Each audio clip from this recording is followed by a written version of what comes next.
Gustavo Girado es magíster en Relaciones Internacionales de la Flaxo y licenciado en Economía por la UBA. Es profesor y director también de la carrera de posgrado de especialización en estudios en China contemporánea en la Universidad Nacional de Lanús. Además es profesor regular en la UBA, en el Instituto del Servicio Exterior de la Nación y en otras academias de la Argentina. Cuenta con estudios de especialización realizados en Japón, en Taiwán y en Bolivia, y también es autor de varios libros, entre ellos el más reciente, Un Mundo Made in China o Made in China. Gustavo, ¿cómo está? Los saluda Ezequiel Chavay en la mañana de Radio Cultura. ¿Qué tal, Ezequiel? ¿Cómo estás? Buenos días. Buenos días, gracias a vos por hacerte el tiempo y como siempre proponemos en este programa, a largo plazo, buscamos hablar de temas de coyuntura, tratar de comprimir la agenda de lo que está sucediendo, pero también darnos espacio de vez en cuando para hablar, para discutir, para reflexionar sobre temas de actualidad y que también trascienden lo meramente del día a día. Uh-huh. Y aquí, gracias a vos y tu participación, nos proponemos tratar de comprender un poco más el fenómeno China, qué significa, qué representa para la Argentina, y necesito indudablemente empezar haciéndote una pregunta, si se quiere, autorreferencial para vos, y es, ¿qué te llevó a vos a especializarte en China, en interesarte por conocer más sobre el gigante asiático y la influencia o el lugar que ocupa en el escenario global? Bueno, qué pregunta. Mira, yo nunca me sobró mucho el trabajo. Y trabajaba en el Ministerio de Economía a comienzos de los 90 y me surgió la posibilidad de trabajar en el proyecto Okita 2, que era un acuerdo argentino-japonés por el cual Japón ponía unos 20 investigadores a trabajar en la Argentina durante más de un año y desarrollar lo que ellos entendían como una especie de propuesta de proyecto para que Argentina tuviese o se incluyese en una especie de salida de desarrollo parecida a las otras economías del sudeste asiático, con las cuales Japón estaba muy involucrada económica, políticamente y en términos de inversiones. Entonces, voy como consultor por la contraparte, es decir, por Argentina, y estoy 2 años trabajando con 20 investigadores japoneses, que me toca llevarlos por todo el país. A mí me tocó el sector manufacturero. Entonces estuve asistiéndolos. Y cuando termina el proyecto, se escriben los 7 tomos, se hacen 500 ejemplares que nunca vieron la luz pública. y ¿sabes qué? Ahí me dejan trabajando en el ministerio en la Unidad Analítica Asia-Pacífico. Entonces yo comienzo a trabajar los temas de relación de Argentina en términos de comercio, inversiones y políticos de Argentina con las economías de Asia. Para entonces China no existía, objetivamente teníamos muy poca relación comercial y de inversiones era nula. Y voy a estudiar a Japón política comercial y política industrial. Estoy un tiempo en Japón. Ahora, te interrumpo y te pregunto, ¿cómo fue tu experiencia de repente tener que lidiar día a día con personas que tienen una cultura, un modo de ser? A ver, la gente que estuvo en Japón te dice, es otro planeta, es otro mundo.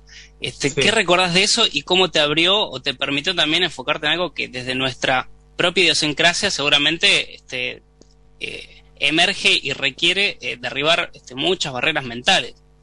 Sí, mira, no me costó tanto trabajando con los japoneses aquí porque en realidad eran ellos los que debían adaptarse, eran ellos los que hacían las preguntas y los que debían comprender y debían cambiar su matriz de lógica para poder entender lo de la inflación, cuestiones socioeconómicas que en Argentina para ellos eran totalmente inconducentes. Fíjate que desde hace más de 20 años que Japón tiene un problema que se llama deflación, están en la trampa de la liquidez. A Japón le cuesta mucho crecer. Este es un tema, digamos, para los economistas muy propio y siempre es un ejemplo, porque Japón lo que no puede generar es inflación. Tiene muchas dificultades a pesar de haber una persistente política pública para tratar de generar inflación y no lo consigue. Bueno, de hecho, en los 90 fue muy famoso, hicieron un gran plan de expansión, construyendo puentes, desarrollando inversiones del Estado con mucho gasto. Y emitiendo. Y emitiendo para meterle ritmo y calor a la economía. Sí, no te puedo explicar lo de pagarés que emite el gobierno japonés, es uno de los que tiene más deuda sobre el PBI de todo el mundo. Y sin embargo la gente ahorra, es decir, vos pones un yen en el banco, 100 yenes el 1 de enero, y el 31 de diciembre tenés 99 yenes, porque la tasa de interés es negativa. Es decir, te impulsa a ellos que no quieren que pongas la plata en el banco.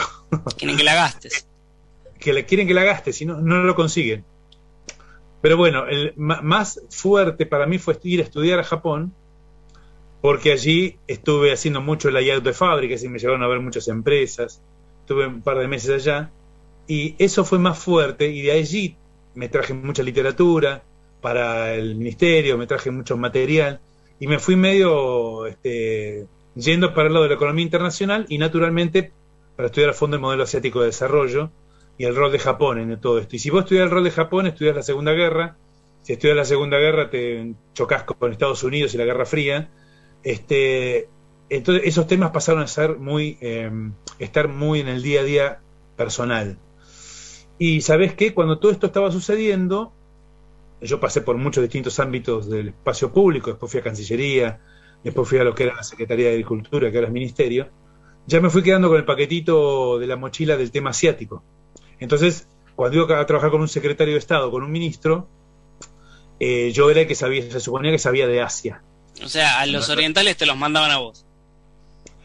Siempre he tenido amigos que cumplieron un rol muy importante en el Ministerio de Economía en algún momento, y yo fui asesor fui como consultor en los temas de Asia, y cuando no nos querían atender o cuando tenían cualquier cosa que tenía, o cualquier persona que tenía ojos rasgados, vení Gustavo, encargate, y tenía que hacer la minuta de la reunión y eventualmente hacía las propuestas.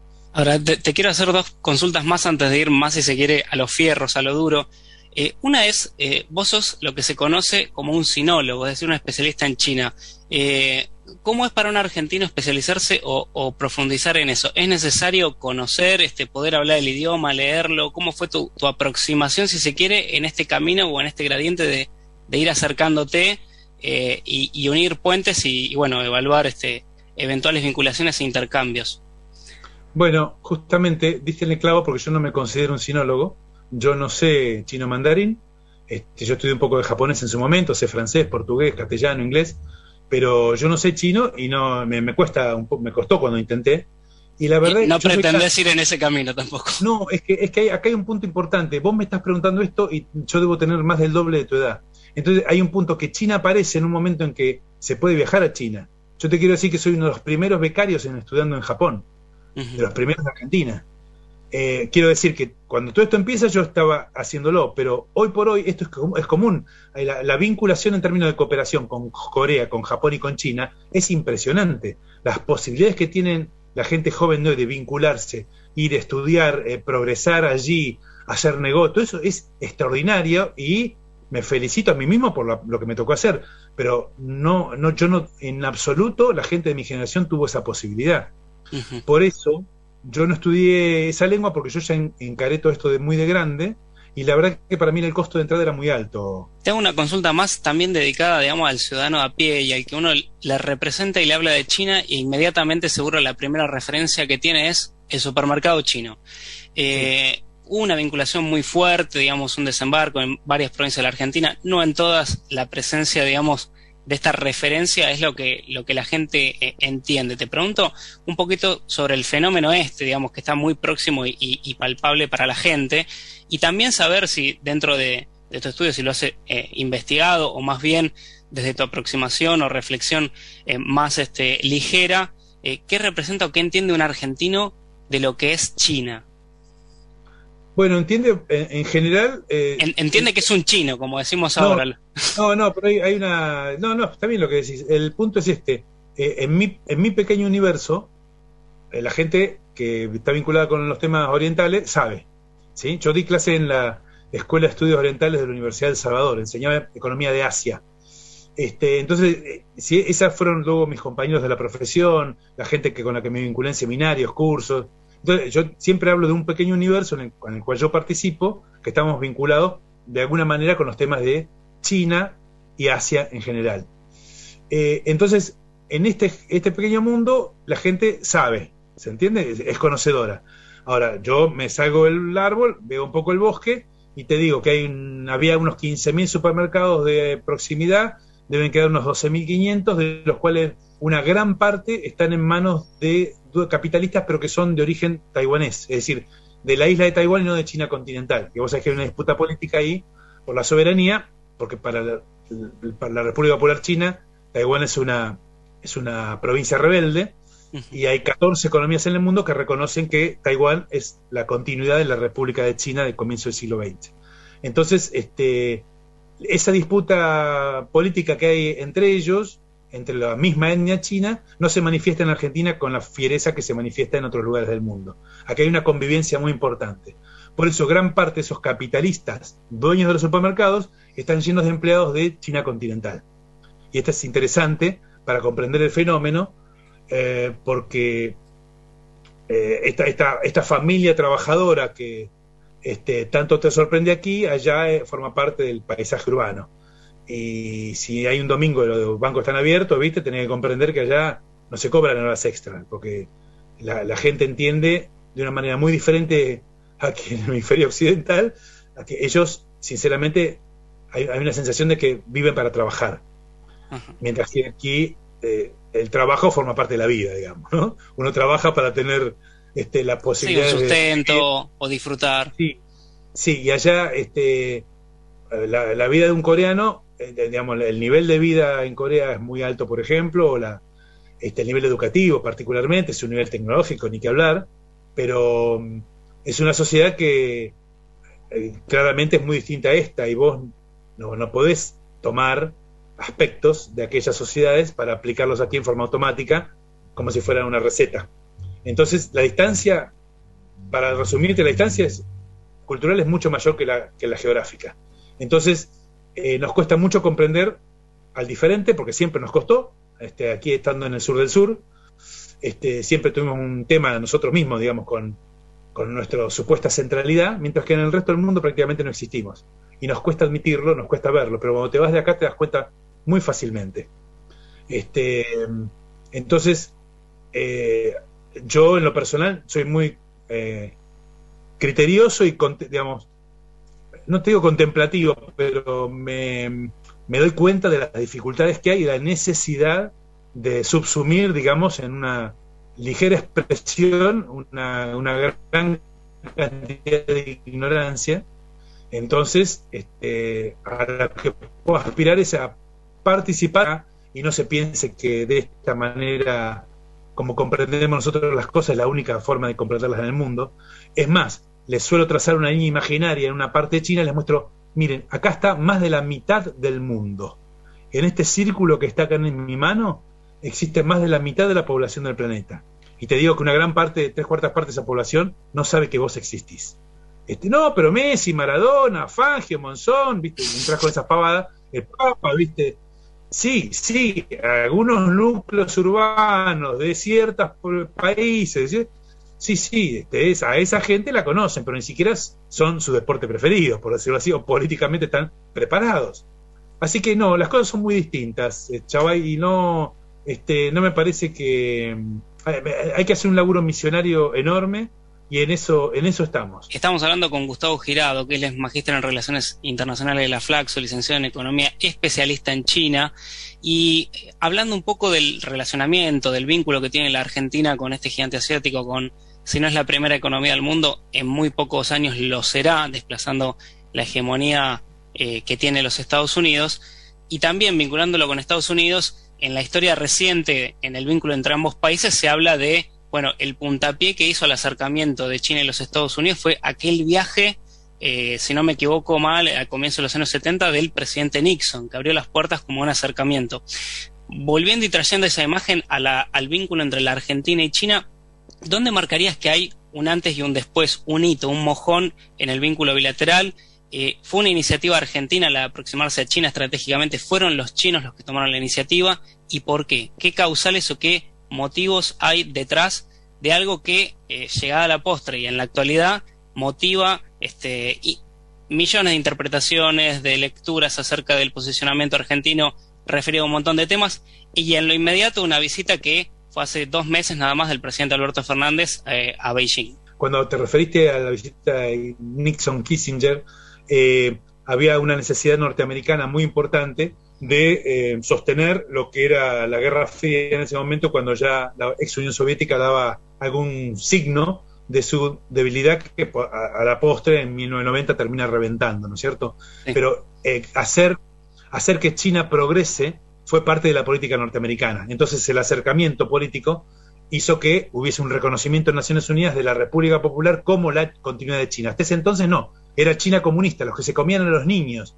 Vos tomás unas selecciones del Reiter Digi de comienzo de los 60, y en China y en Rusia se comían en la Unión Soviética se comían a los niños.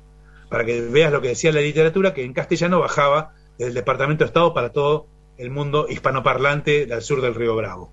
Son cosas impresionantes. Esos malos de la política, por una decisión política, pasaron a ser los buenos. Entonces hubo mucha aproximación norteamericana para favorecer el desarrollo de la República Popular China. Eso no es comparable a lo que pasa, ese hito no tiene parecido con el hito, que no hay uno, Ezequiel, no hay uno a lo que vos me estabas preguntando recién, hay varios y hay una suerte de convergencia, porque en el momento en que China accede a la OMC, que es diciembre del 2001, Argentina está reventando a pedazos. Entonces, dando un paso más para atrás, China viene durante la década del 90 negociando su accesión a la OMC, es decir, al Club Global, quiere integrarse la Organización Mundial del Comercio, digamos. Comercio, claro. China trabaja políticamente para pertenecer al sistema de comercio mundial, lo necesitaba porque necesitaba convertir su crecimiento en desarrollo, para eso necesitaba seguir las demás reglas, necesitaba inversión extranjera, necesitaba que se le abran los mercados, es decir, necesita parametrizarse con el resto del mundo. Esa es la política que sigue China durante los 90, que se coronan, te decía, en el 2001 con esto. Pero Argentina simultáneamente viene después de los 90, con ya sabés la experiencia de la Alianza, y reventando la economía en el 2001. Entonces Argentina paria financiero internacional cuando declara el default, y vos te encontrás con el despegue violento de China en el comercio internacional a tasa de 2 dígitos con sus ventas y sus compras, y Argentina vendiendo al contado porque tiene todos los mercados crediticios del mundo cerrados. Entonces se dan varias cosas en conjunto. Primero, China crece y su población eleva su nivel de bienestar promedio sin solución de continuidad, sin prisa pero sin pausa. Por lo tanto, de la proteína vegetal pasan a la proteína animal más rápidamente. Y Argentina tiene en el centro de la composición de su canasta exportadora todo lo que China comienza a importar aceleradamente. No solo energéticos y minerales, sino especialmente agroalimentos. Y China está necesitando todo eso. Y ahí viene una tracción de sus compras muy fuerte durante la primera década del siglo XXI, con picos del 2008-2009, donde el precio de la soja se va bien al demonio, digamos, sube bárbaramente.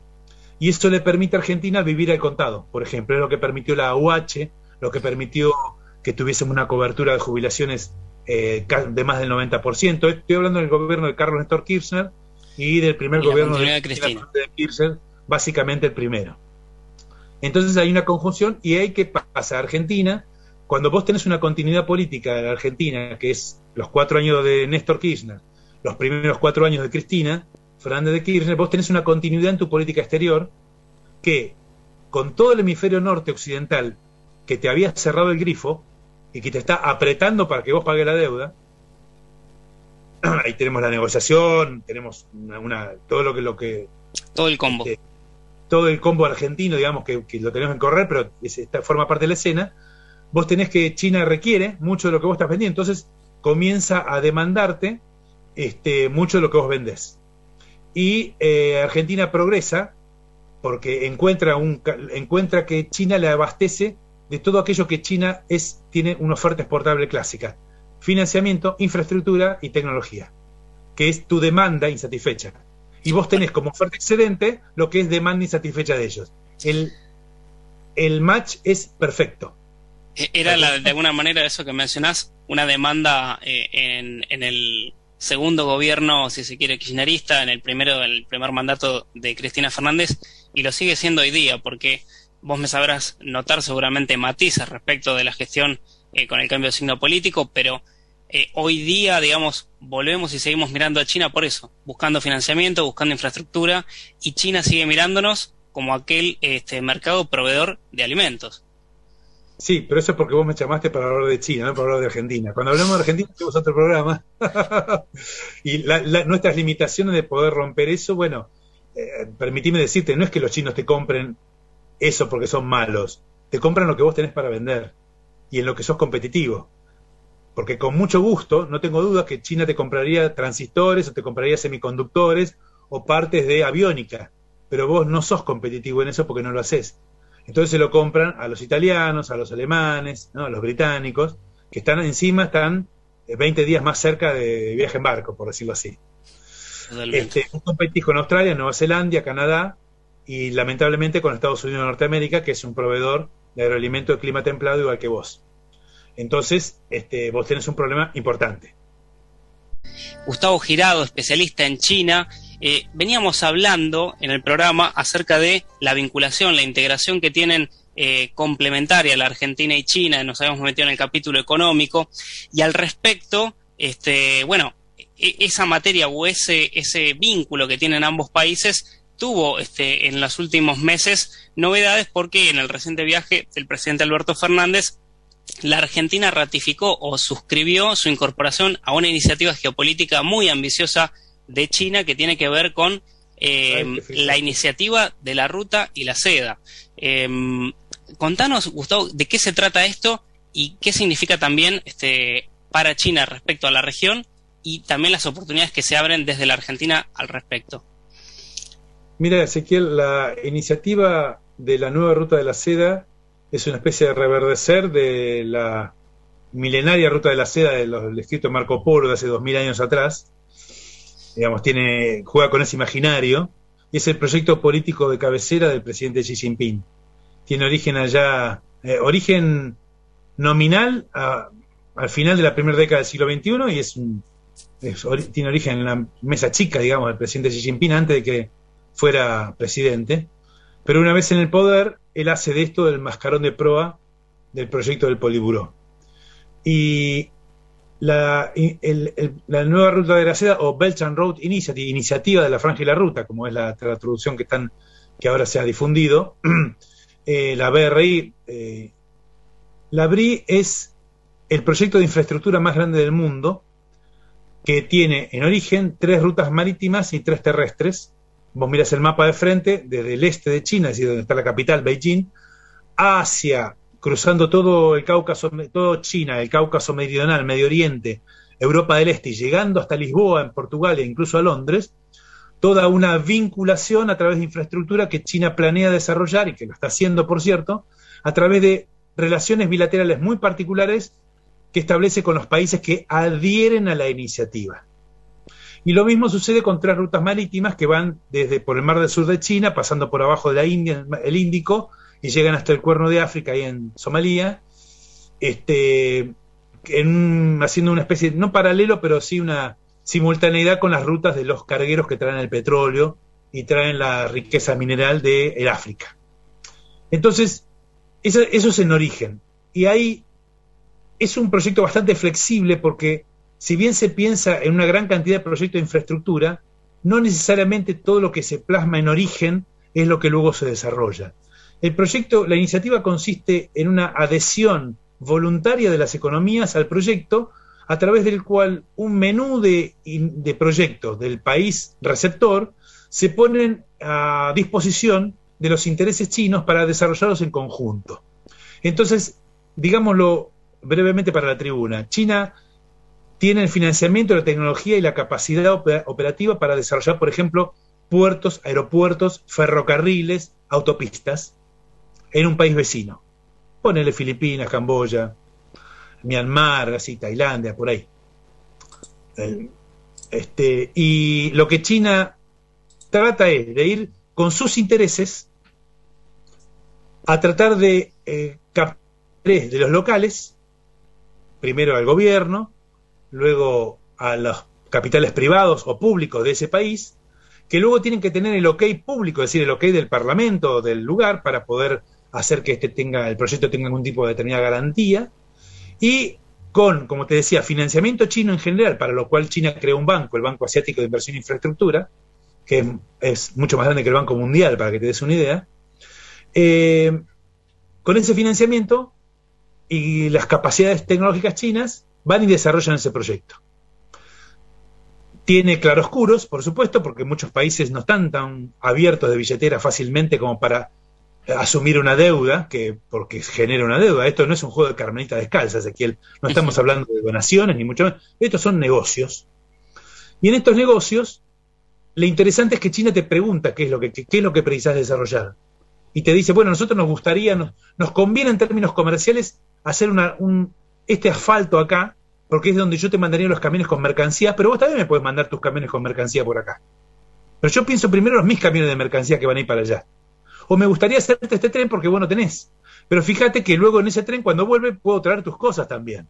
Entonces, fíjate que a mí yo lo necesito y me conviene, porque integro las inversiones de tus capitales locales, participan, hay licitaciones en las que ganan tus proveedores, hacemos negocios conjuntos, el gobierno me sale como garante de la deuda y luego me lo pagás.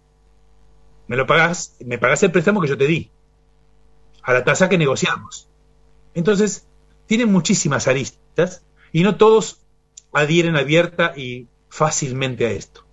América Latina y el Caribe ni siquiera estaban en la primera versión de la Belt and Road, y sino que aparecen ya años después, una vez que la relación Chile-CELAC se instrumenta y se dinamiza. Estamos hablando de la comunidad de estados latinoamericanos y caribeños que en este momento preside la Argentina.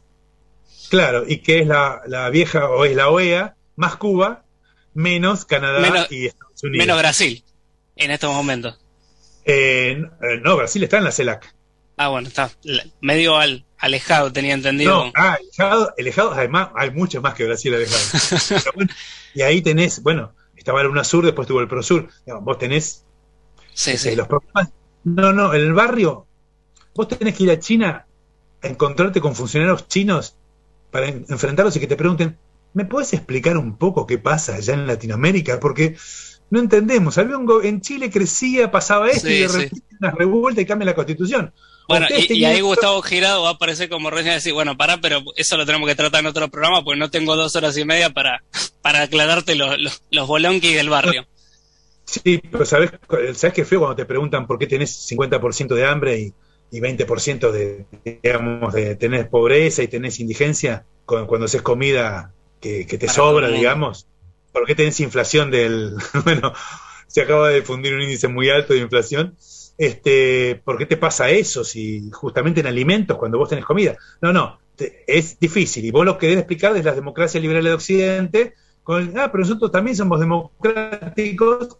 Fíjate que acá la gente también vota, pero bueno, es un régimen de partido único que funge de esta manera, pero fíjate que bien que nos va, porque hemos acabado con la marginalidad, hemos acabado con la pobreza extrema en abril del 2020. Y bueno, Japón, país en vía de desarrollo que acaba con la indigencia. Así que quizás las respuestas en las democracias liberales de Occidente quizás no las encontremos. Gustavo, vos mencionabas los claroscuros que tiene la iniciativa de la Franja y la Ruta, este mecanismo al que Argentina se adhirió formalmente y que a grandes rasgos y dicho de una manera muy sencilla busca acercar financiamiento para proyectos estratégicos que son de mutuo beneficio. Ahora, sí. ¿Trae eso condicionamientos? No, porque los condicionamientos son los del pago de la deuda, pero no bajo ningún punto de vista, y esto es lo que caracteriza justamente el financiamiento chino para todo el hemisferio sur, básicamente África y Latinoamérica del sur del Río Bravo, por decirlo así genéricamente, es que los préstamos de China no tienen los condicionamientos del capítulo 4 del Fondo Monetario Internacional, del Banco Mundial, del Banco Central Europeo o del Club de París. Entonces no hay requerimientos sobre tu performance macroeconómica. Y esto justamente es lo que ha hecho que China se despliegue con sus intereses sobre Latinoamérica y Caribe y haya sido tan mal visto por el Departamento de Estado. Pero bueno, ahí entramos en otra cuestión de esta conversación con seguridad que tiene que ver con el rol norteamericano, pero en todo caso, a tu pregunta, no tiene condicionamientos. La idea es que nominalmente todos nos veamos beneficiados y efectivamente si hay un 80-20, un 70-30 en esta relación, bueno, vos tenés que evaluar como economía demandante, si estás en condiciones de aceptar una relación en la cual vos seas el 30%, ellos el 70%, y si vos estás requiriendo que venga la inversión, vos estás requiriendo la tecnología y vos necesitas el financiamiento. De allí vienen. ¿Vos qué querés? ¿Vos qué querés hacer con China? Están los papeles sobre la mesa ¿No? y, de hecho, en términos muy, muy vulgares y cercanos de las noticias, no va a haber y no hay revisiones trimestrales, como las que nos pide el fondo. No, bajo ningún punto de vista, no, por supuesto. Pero son lo suficientemente inteligentes como para atar, porque lo miden en términos de proyección geopolítica, atar o vincular unos tipos de financiamiento con el cumplimiento de otras cuestiones que Argentina tiene que hacer. Es decir, si vos le dejás de pagar, por ejemplo, estoy inventando porque no lo sé, pero si Argentina deja pagar las represas, ponele, bueno, entonces se cae el Belgrano Cargas.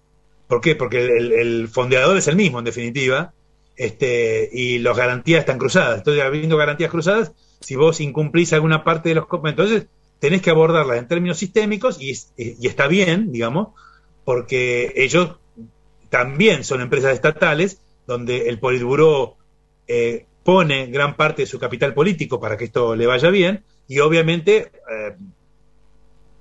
queda a todas luces que Argentina todavía, no sé si todavía, espero que no, pero claramente se pone a prueba Argentina a ver qué decidió, qué es lo que quería hacer con China. Porque lo que es en el barrio, en Mercosur no se puede poner de acuerdo, y ni qué te digo a nivel subcontinental. Cuando la CELAC es una miríada de fuegos artificiales, en el Mercosur estamos todos espalda contra espalda mirando cada uno para su propio su propia dirección, y al interior de Argentina viene un gobierno y hace todo lo contrario que había hecho el gobierno anterior. No solo lo hace, sino que dice que todo lo que había hecho el gobierno anterior es ilegal, ilegítimo y corrupto. Lo somete a revisión, y como no encuentra nada malo y ve que era el único camino posible, desanda el camino y vuelve sobre los capitales chinos, vuelve a pedirle infraestructura y vuelve a pedirle financiamiento, como cuando fue Frigerio, ex ministro del Interior, con las 23 carpetas a Beijing a pedir financiamiento para los proyectos de la ex administración Macri, digamos, cuando eso pasó. Y hay que asumirlo, digamos, hay que hacerse cargo de las cosas que no hacen. Entonces, allá simplemente se sientan a esperar que vos vuelvas, porque cada presidente que va de Argentina va con 400 empresarios con carácter fundante. A partir de ahora, las relaciones... Y el chino que está enfrente es el mismo encargado de las relaciones bilaterales o de relaciones de Latinoamérica, que otra vez otro presidente que viene a partir de... Y que el anterior no valió nada lo que firmamos. Es un lío. Ahí tenemos una gran reflexión o aprendizaje, ¿no? Como pareciera o se suele decir que los chinos jamás tuvieron, con esa cultura milenaria, la presión o el apuro en llegar a ser los número uno, ¿no? De a poquito, sin prisa pero sin pausa, van avanzando. En cambio, nosotros tenemos como este ánimo regeneracional y fundacional que nos atraviesa cada 4 años. Sí, pero permíteme, Ezequiel, no es tan sencillo, porque pagaron con decenas de millones de personas, de vidas, estar donde están. Y tuvieron un poco más de un siglo de una relación muy traumática con Occidente que básicamente los aplastó. Entre Estados Unidos, Japón, Gran Bretaña especialmente, Alemania, incluso España, Francia ni te cuento. Lo que han hecho con China desde que se debilitó mucho, mediados del siglo XIX, hasta luego de terminar la Segunda Guerra Mundial, es inenarrable. La verdad que para ellos,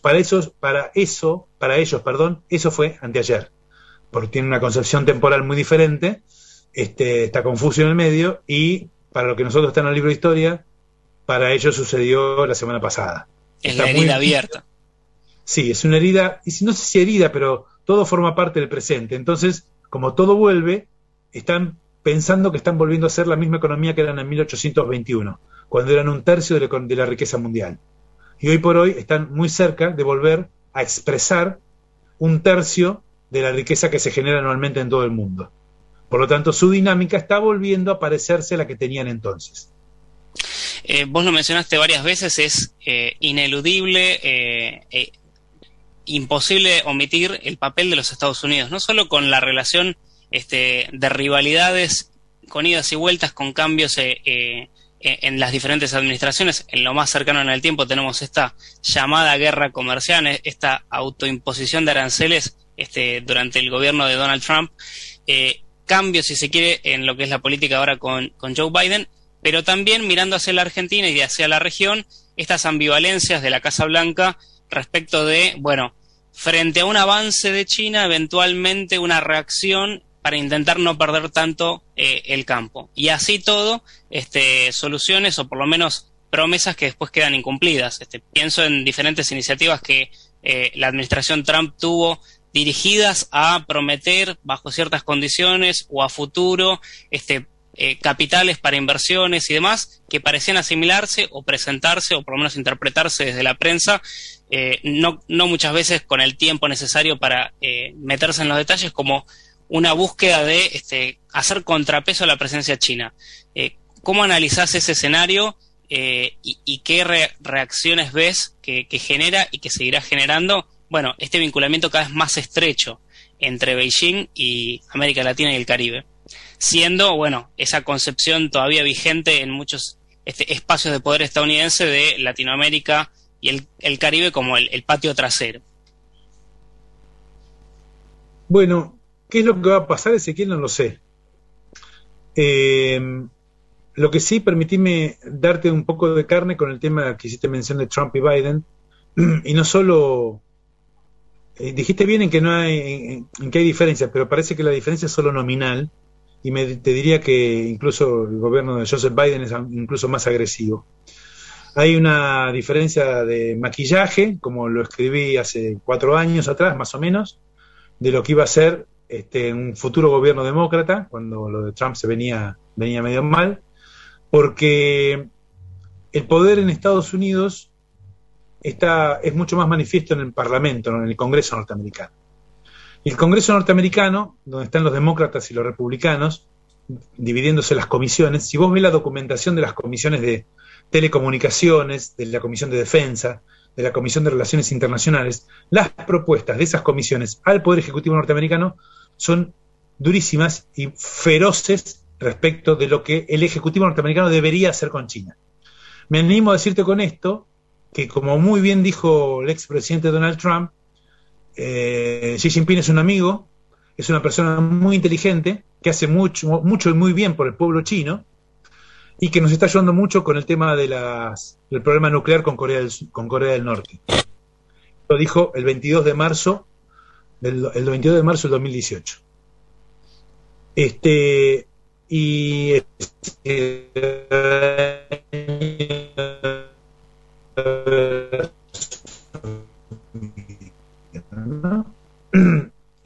Lo que se vio de la relación entre China y Estados Unidos, que ha sido un malestar creciente durante los 4 años de la administración Trump, vos lo viste, el público en general lo vio como una manifestación en el terreno del comercio.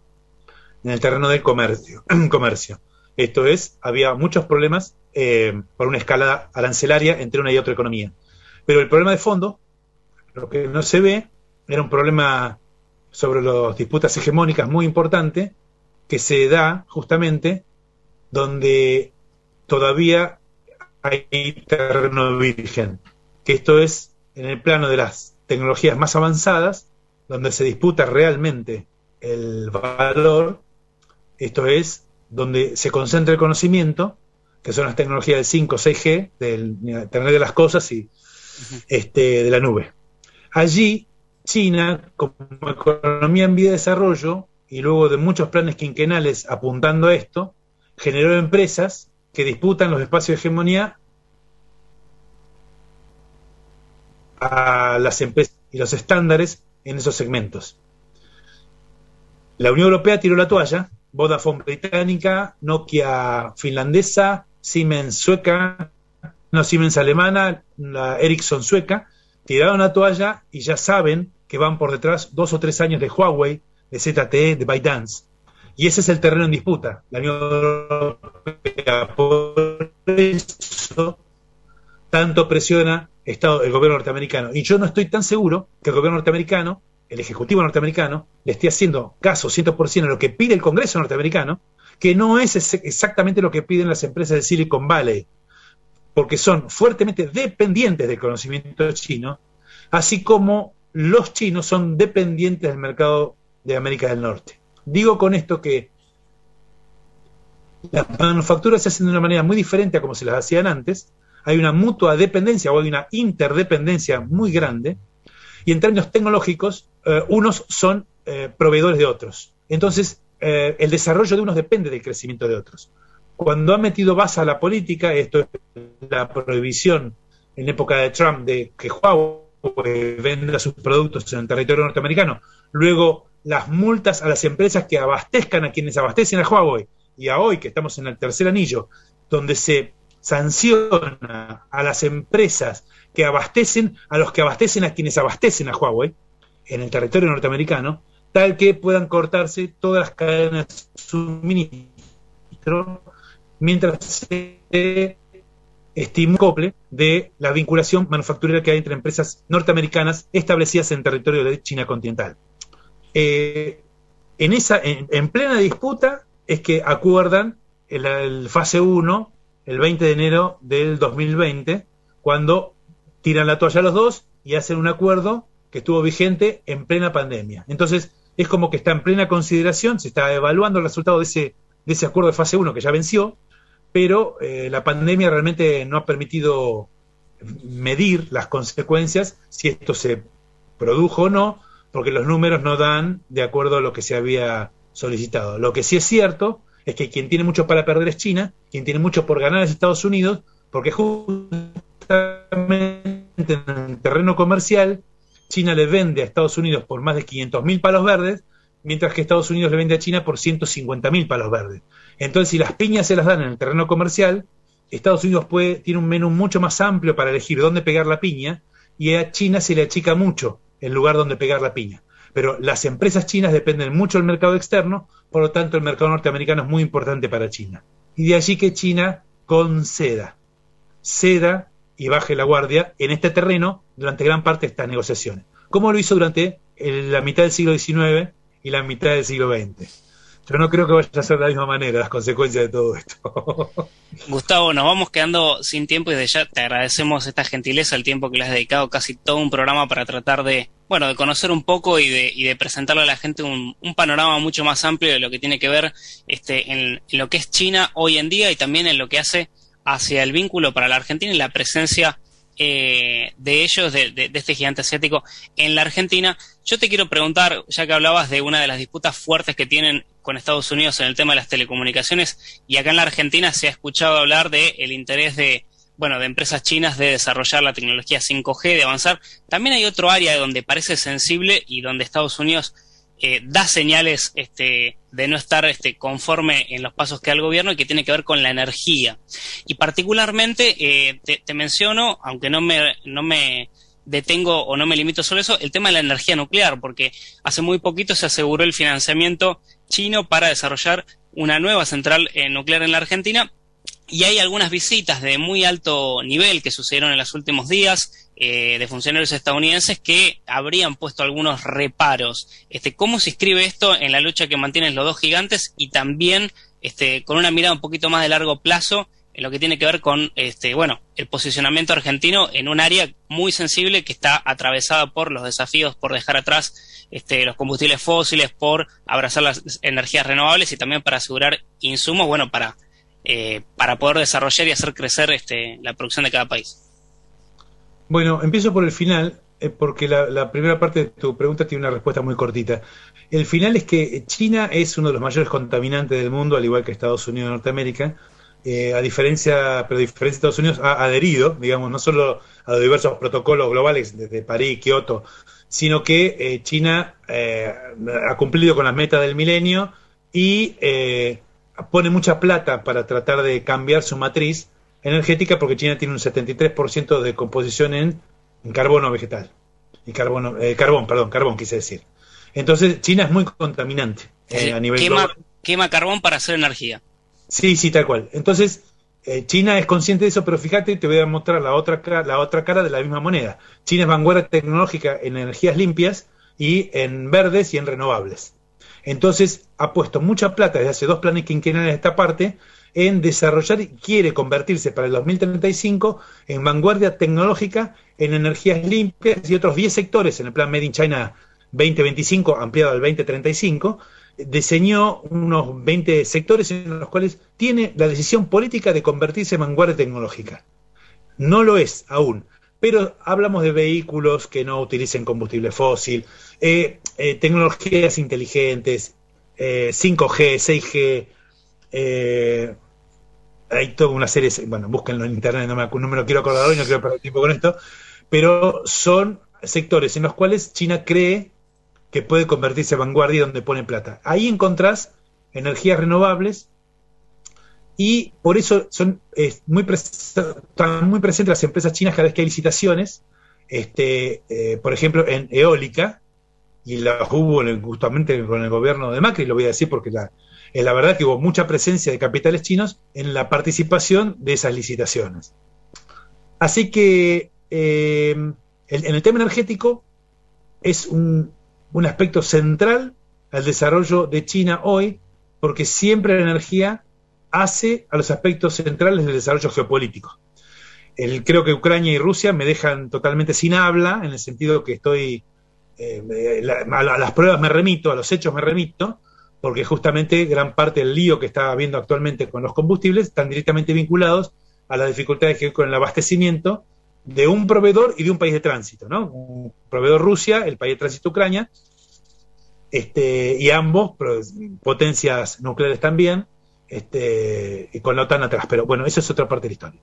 El punto es que es muy importante que Argentina desarrolle con financiamiento chino una cuarta central nuclear, porque va a desarrollar pymes y medianas y grandes empresas argentinas como proveedores. Eso forma parte del acuerdo.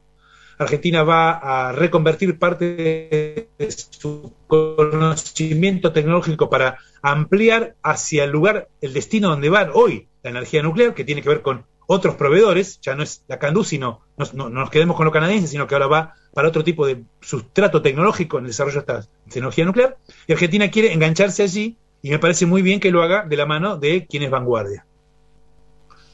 Y la primera parte de tu pregunta, que te preocupaba que había unos norteamericanos dando vuelta. Y del otro lado solo hay quejas o reparos. No, claro, pero no es de ahora, Ezequiel. Desde hace varios años, el Departamento de Estado despliega toda su herramienta política, hasta donde sabemos, sobre desde México al sur, en tanto pretenden explícitamente que no avancemos en nuestra vinculación con la República Popular China. No hay país de Sudamérica especialmente, pero de Centroamérica y Sudamérica en particular, que se haya salvado de las visitas de los representantes del Departamento de Estado para los Asuntos Latinoamericanos, de los responsables del Comando Sur, y todo máxima autoridad del gobierno del Ejecutivo norteamericano encargado de la influencia china. Son explícitos en esto. Podemos hacer la vista gorda con tal tema, pero no queremos que los chinos avancen en 5G, no queremos que avancen con tecnología nuclear, y no queremos que avancen con la presencia del Observatorio del Espacio Celeste que tienen en Neuquén. Luego voy a decir que no quiero que hagan inversiones, voy a decir que no quiero que avancen en el comercio, pero no voy a poder evitarlo. Pero hay cosas que son nodales, son centrales, y no queremos que Argentina progrese en eso.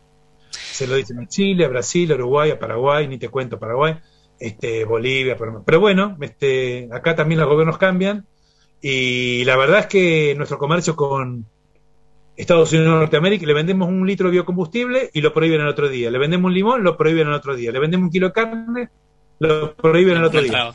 Está difícil, está muy difícil. Eso no nos pasa con China.